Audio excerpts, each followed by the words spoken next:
आइआरडीको सार्वजनिक सूचनाले नेपालभित्र रु 100 भन्दा बढी मूल्यको वस्तु-सेवा खरिद गर्दा अनिवार्य रूपमा बीजक लिन प्रोत्साहन गर्ने उद्देश्य राखेको छ। कर अनुपालन सुधार गर्न, वास्तविक कारोबार अभिलेखीकरणलाई मजबुत बनाउन तथा बीजक लिने दिने संस्कृतिको विकास गर्न करदाता प्रोत्साहन उपहार कार्यक्रम सञ्चालन गरिने उल्लेख छ। 2083 श्रावण 1 गतेदेखि भएका खरिद बीजकको विवरण उपभोक्ताले निर्दिष्ट वेबसाइटमा प्रविष्ट गरेपछि कार्यक्रममा सहभागी हुन सकिन्छ, तर क्युआर, मोबाइल बैंकिङ, कार्ड तथा अन्य भुक्तानी सेवा प्रदायक मार्फत गरिएको विद्युतीय भुक्तानीबाट भएको खरिदहरू प्रणालीमा स्वतः समावेश हुने भएकोले ती बीजक छुट्टै प्रविष्ट गर्नुपर्ने छैन।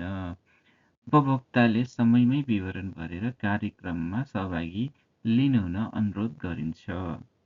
साथै यो वेबसाइटमा गएर तपाईँको वेबसाइटको नाम हेर्नुहोस्, price.ird.gov.np, अनि तपाईँले यहाँ क्यास बीजकको डिटेल, बीजक नम्बर, विक्रेताको प्यान नम्बर, मिति र कुल रकम तपाईँले यहाँ भरेर आफ्नो नाम र मोबाइल नम्बर प्रविष्ट गरेर तपाईँले पुरस्कार कुपन सिर्जना गर्न सक्नुहुनेछ। धन्यवाद।